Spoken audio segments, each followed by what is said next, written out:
За татварын ерөнхий хуулийн өөрчлөлт бол нэг тийм техникийн шийдлийн асуудал биш. Энэ бол одоо төрж байх засгийн газар татвар төлөгч нараа түнш гэж үзэж гэнэ үү? Төсөв бүрдүүлэгч гэж үзэж гэнэ үү? Нэг бол с ижигтэн гэж үзэж гэнэ үү гэдгийг тодорхой хэмжээнд загалж байгаа асуудал гэж би өөртөө ойлгож байна. Бизнес эрхлэгч нараа компани захирлууд их олон зүйл ярьдаг. Бид нэр ингээд зөв зүгээрч байх хөтэ өөрхий татвараа төлж амжаагүй хугацаа өдрүүлэл явж байгаа. Явж исэн чинь гэв гинтэн Монголын татварын байгууллага сангийн яам л гэж ярьж байгаа шүү дээ. Тэр чин засгийн газар гэсэн үг. Дансыг наачдаг. Татварын асуудлаас болоод нийгмийн даатгалаас болоод тэгэнгүүт нь нөгөө харилцагч түнш байгууллагууд олон одоо хувь нийлүүлэгчд байт юм уу гадна дотны өрөнгө оруулагчд нь энэ нөхөр гэмт хэрэгтэй юм байна гэж харж эхэлдэг. Гадаад талдаа бизнесийн орчинд бол аж ахуй нэгж хувийн дансыг шүүхийн шийдвэрээс бусад тохиолдолд дансыг хаадаггүй. Тэгэхээр Монголын аж ахуй нэгж ингээд дансаа алгачаар энэ нөхөр миний хамтраад хөрөнгө оруулаад байгаа нөхөр чинь аюу гэмт хэрэгтэй юм байна шүү дээ. Засгийн газар нь тэгж үздэг юм байна. Шүүхийн шийдвэргүйгээр энэ татварын байгууллагууд, бусад байгууллагууд данс хаадаг асуудлыг бүтэн хааж чадсан уу? Хаасан харагдахгүй байна. Хэрвээ хаадаг дээрээ тулвал шүүхийн шийдвэрээр хаадаг байх шүү дээ. За тэр олон улсын бизнесийн тэр мэдээллийн тэргээд хуулийн төсөлтөд явж байгаа өөрчлөлтөн дээр. Гэхдээ Монголын иргэн аж ахуй нэгжийнхаа мэдээллийг хэн ямар зорилгоор ямар хугацаанд хамгаалттайгаар солилцох асуудлаа гаргасан уу? Хаан банк гэлөө аль банк гэлээ. Монголын 2 сая иргэний данс, хуулга, регистр, хувийн нууцын мэдээлэл олон улсын хар зах зээл дээр гараад зарагдсан гэдэг. Сонгуулийн үеэр тэрийг олоод авчлаад $100 зарна гэсэн хүмүүс зөндөө явж идэг ш. Та нар одоо татварын асуудал дээр энэ хамгаалтаа явж байгаа юм уу? Тэгээ алдангийн хэмжээг 50% гэсэн байгаа хуучин бол 2019 он баха хууль өөрчлөгдөхөөс өмнө 20% гэж байсан санагдаад байна. Тэгжээс нь 80% боллоо. Ингээ одоо 50% болгож байгаа нь болж байна гэж байна. Дээрээс нь тэр орлогынхаа 80%-ийг нь татварынхаа өрөнд өглөөнд авчгаар цаана нь 20%-аар тэр цалингаа тавьж дулаан захилгаанаа шийдэж нийгмийн даатгалын шимтгэл хүн амын орлогын албан татвар эднэрийг төлж чадах юм уу? Төлж чадахгүй болохоор эргээгээл дахиад нөгөө хашлтууд нь босоод ирнэ шүү дээ. Энэ хувийг жоохон өөр болгож тавих зүйлээрээ бодмор байгаа. Дээрээс нь энэ татварын онооны систем гэдэг дэлхийн нийтээр янз бүрийн улс орнуудад иргэний оноо, татварын оноо энэ төргээ байж байгаа. Гэтэ энэ татварын онооны систем дээр муу гэдэг дүн тавьж байгаа нь эргээгээд нөгөө аж ахуй нэгж байгууллага төсөлтэй энэ төр хөрөнгө оруулалт, банкны зээл, санхүүжилт энэ бүх зүйл төрөө дандаа хаалт болгоод ирнэ шүү дээ. Дараа нь төрийн байгууллагууд засгийн газар бол хамгийн том худалдаа өгч байгаа. Зарлж байгаа бусдаар гүйцэтгүүлэх ажил үйлчилгээнд дээр татварын муу оноотой дунд оноотой аж ахуй нэгжийг оруулахгүй гэдэг босго тавиад эхэлнэ. Тэгэхээр энэ хуулийн дээр энийг тавихгүй гэдэг зүйлээ оруулж өргөх шаардлага гарч байгаа юм биш үү? Оноо тогтооно гэдэг чинь уг нь бизнесийн байгууллагуудад дэмжих чиглэлд явах хэрэгтэй байна. Тэгсэн чинь эн чинь дандаа хаалт буюу За, сангийн сайд Загжуу Эмэнд сайхан хариулна. За, Батбаатар гишүүний асуултанд хариулъя. Ер нь татварын ерөнхий хуулийн гол зорилго бол татвар төлөгчийг эрсдэлд орохоос өмнө анхааруул зөрчлөө засах боломжийг олгох. За, тэгээд татварын үр барагдуулах үйл ажиллагааг уян хатан болгох. Татвар төлөгчийг дэмжих гэсэн л ийм нэмэлт өөрчлөлтийг оруулж ирж байгаа. Ер нь бид нар одоо тэр таны хэлж байгаагаар янз бүрийн төрлөөр навч үсгээс илүүтэй бид нар татвар төлөгчл гэж ойлгож байгаа. Хуулийн дээрээ ч ингэж тусгаж өгч байна. Нэг л ойлголт байгаа. За, татварын ирээдүйд орж ирэх мөнгө урсгалаас нь бид нар 20% нь үлдээгээд 80% нь авъя гэдэг асуудагт үр төлбөрт нь суудахад явъя гэдэг. Энэ бол одоо аж ахуй нэгжид нэлээд том боломж олгож байгаа гэж үзэж байгаа. Ер нь аж ахуй нэгжүүд төр хугацааны богино хугацааны мөнгөн хөрөнгөний дутагдлаас болж үр үүсэж байгаа. За энд одоо хамгийн их нөлөөлөл үзүүлдэг татвар бол нэмэгдсэн үртгийн албан татвар байна. Тэгэхээр нэмэгдсэн үртгийн албан татврын төлөлтийн хугацааг бид нар 2 сар болгож аж ахуйн нэгжүүдтэй боломжийг олгоё. За мөн мөнгө урсгалын 20% үлдээе гэж.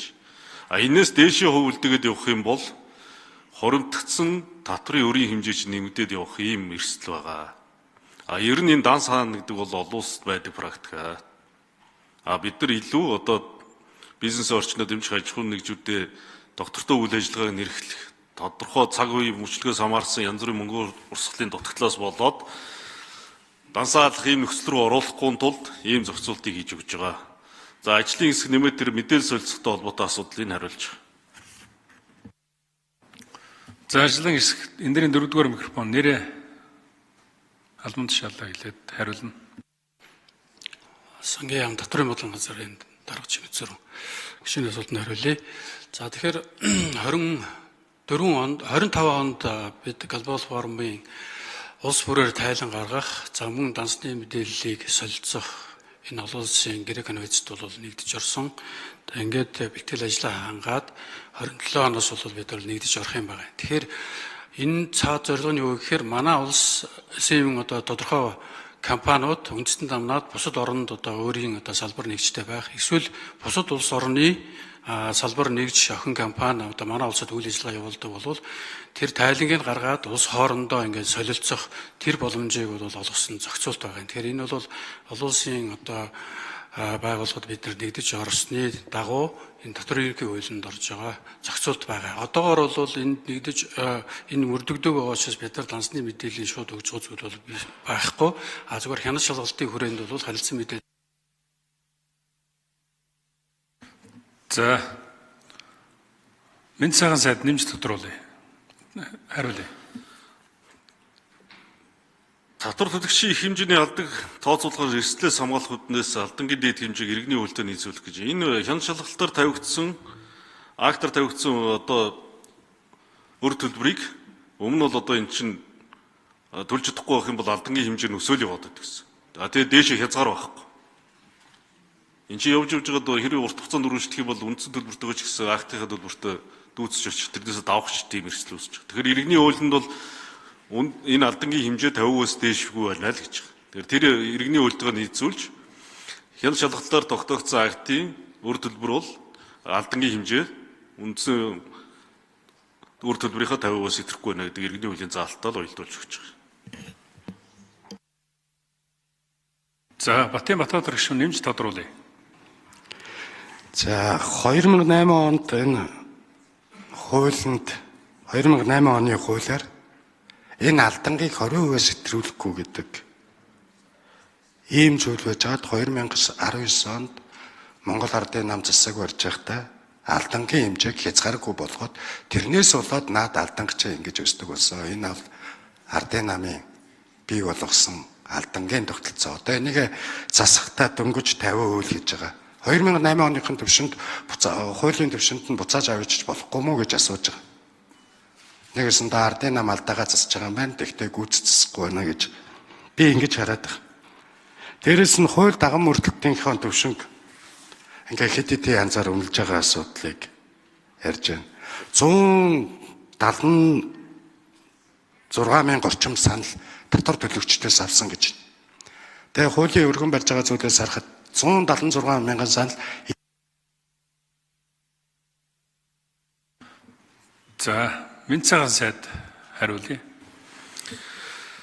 За тэр алдангийн асуудал бол бид нар бусад хууль тогтоомжтойгоо нийцүүлж байгаа л асуудал. Иргэний үйлдэлтэй нийцүүлж байгаа. Иргэний үйлдэлтэн дээр нийт алдангийн хэмжээ үндсэн төлбөрийн 50%-аас давж болохгүй гэж байгаа. Тэгэхээр нийтлэг ойлголт руу бид нар авчирч байна гэсэн үг. За дунд хилцүүлэхийг та одоо баг санал оруулж ирлээ энэ гэж. Энэ татврын нэмэлт өөрчлөлт. Бид нар богино хугацаанд энэ гадаад эдийн засгийн манай эдийн засгт гадаад эдийн засгийн нөлөө өндөр байгаа үед аж ахуйн нэгжүүд иргэдэд дэмжих ялангуяа бид нар ажлын байрыг хадгалж үлдэх. Бизнесийн орчиндөө тогтвортой явуулахад богино хугацаанд авч болох тэр арга хэмжээнүүдийн хүрээнд энэ татврын нэмэлт өөрчлөлтийг оруулж ирж байгаа. Өмнө хийсэн хилцүүлгүүд бол татврын багц хуулийн шинжилгээг хүрээнд хийсэн хилцүүлгүүдээс бид нар хуулийг буцаанд татж аваад богино хугацаанд эдийн засагт өгөөж өгөх тэр иргэд аж ахуйн нэгжийн эдийн засгийн хүндрэлтэй үед, эрсдэлтэй үед дэмжлэг болох энэ заалтуудыг хуулийн нэмэлт өөрчлөлтөөр оруулж ирж. За Батбаатар гишүүн нэмж тодруулъя. За яг нөгөө замд явж байгаа дугуй ахархаар дугуйгаа хийлээ цаашаа явдаг тал адилхан зүйл. Тийм болохоор амьдрал практик дээр энэ байлгүй л яах вэ? Гэхдээ би энэ хилээд байгаа нь тэр биш үү?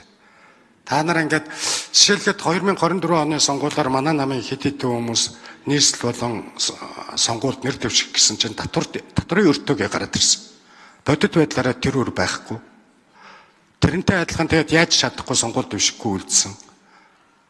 Тэгэхэд энэ нэг онооны механизм оноо үнэлгээ тавьчаад аж ахуй нэгжүүдэд оноо буруу тавигдвал тэд нар тэрийг хурдан засах тэр боломжийг нь 7 хоног засдаг боломжийг нь бий болгох чиглэл рүү ажиллахгүй юм.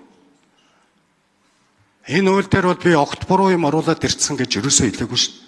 Зарим зүйлийг сайжруулах, өшөө анхаарах зүйл нэг дугуй агарцсан тэрийг нөхлөө нөгөө дугуй нь хий багтай байна тэрийг нэмээд хэлчихгүй мүү л гэж асууж байгаа.